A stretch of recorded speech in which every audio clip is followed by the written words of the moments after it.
Mapagpalang araw mga kataba. Yan, sa tagal ng panahon mga kataba, sumurrender naman yung cellphone ni Mama Taba. Imagine, almost 9 years mga kataba. Wala naman akong balak magpalit ng cellphone kung hindi ko lang kailangan. Alam mo yung napakaingat mo sa gamit. Bukod pa sa napakaingat mga kataba, battery lang yung sumurrender doon Kasi sabi ko nga, yung salitang napakaingat mga kataba, hindi naman sa talagang yung pagtitipid or kung ano. Kasi yung mga gamit mga kataba, lalo na ako hindi ako masyadong mahilig sa mga gadget o kung ano man mga kataba. Bumibili lang talaga ako pag kailangan. Lalo na alam natin yung mga priority natin, yung mga kailangan natin. Tapos makikita mo yung mga nakahilera na cellphone na yan mga kataba. Iba-ibang presyo rin yan, iba-ibang brand. Kaya di ba nga sabi ko nga, pag pumupunta ka sa SM o pumupunta ka sa mall, ang dami mong makikita na kaakit-akit sa paningin mo. Ang problema nga lang, alam nyo naman lagi yung problema, di ba mga kataba, kung pwede nga lang na kuha ka lang ng kuha na talagang yung mga deklaseng cellphone yan. Yung sa mister ko rin kasi sumuko na sa tagal din ng panahon. Pero ang matagal talagang cellphone mga kataba, yung kay Mama Taba. Kasi hindi naman yun basta-basta bumagsak o kung ano man. Kusa lang sumurrender yung battery, tapos yung habang nagbibideo ka, nag-e-edit ka, namamatay, di ba? Madidisappoint ka. Tapos habang naman lumalakad-lakad ka dyan, makikita mo ang dami mga nakadisplay na halaman. Alam nyo ba, hindi ako mahilig sa halaman Pero pag nakakita ko ng mga halaman, nakakagaang din ang pakiramdam. Iba't ibang klaseng halaman. Kaya nga paminsan-minsan tumatambay ako sa mga ganyan Tapos yung nagmumuni-muni ka lang mga kataba, kahit hindi ka bumibili. Tapos ang ganda pa nung pagkaka-arrange niya, ang ganda ng mga lalagyan niya. Hindi lang naman yung halaman dyan mga kataba. Pati marami silang tinitinda na mga native products tulad ng mga basket, yung mga ganyan mga kataba, mga maraming pwedeng paglagyan yan.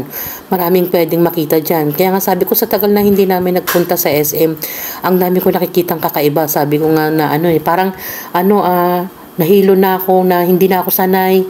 Tama ba yung pinupuntahan ko? Lalo na nawala na yung food court mga kataba. Ang daming pagbabago. Kasi nga, bakit ka pupunta sa ganitong lugar? Kung wala ka namang budget, di ba? Puro budget na lang. Budget ng budget. Naku naman.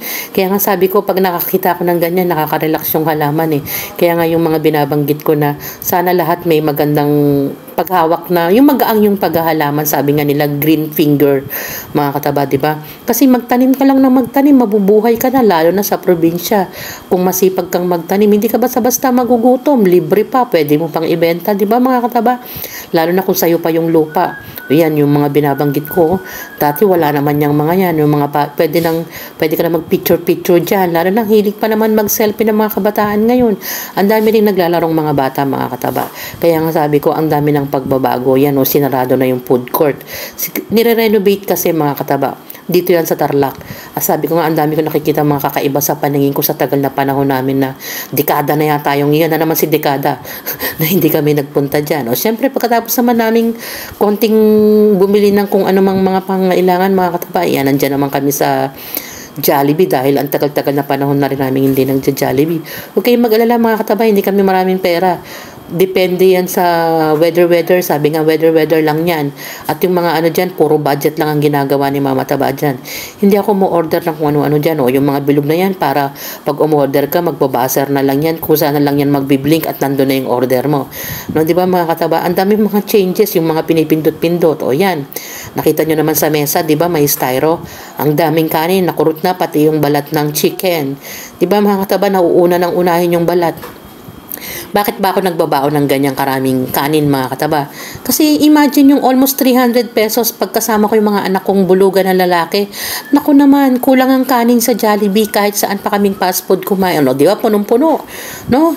Punong-puno yung rice cooker na yan. Lahat yan nilalagay ko sa styro bago kami umalis. Naka-ready na yan. Nagpapasaing na ako sa mga anak ko. Ako na yung nagre-ready.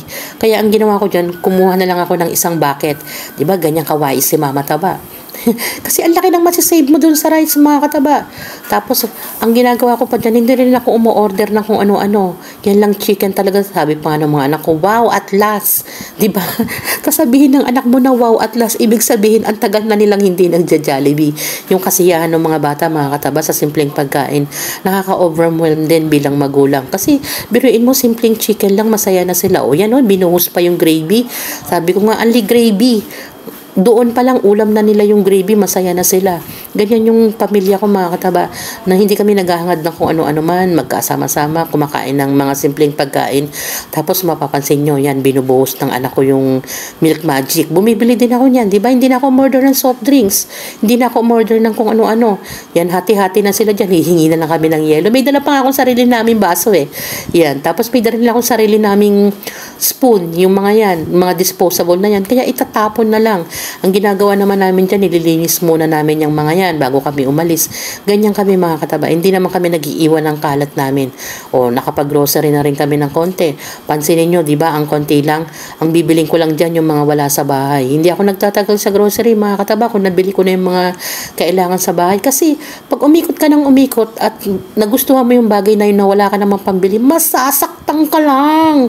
Di ba? Wag na nating pilitin yung mga bagay na hindi natin kaya. Magpasalamat tayo kung ano yung meron. Ganyan yung mga panuntunan ni Mama Taba. Tapos yung kinukurot-kurot na ng mister ko yung ubas. 'Di ba? Mura lang yung ubas na yung mga kataba. Nakikita nyo naman, nakalagay lang sa isang lalagyan. Ibig sabihin yung mga tagpas-tagpas lang yan. Oh.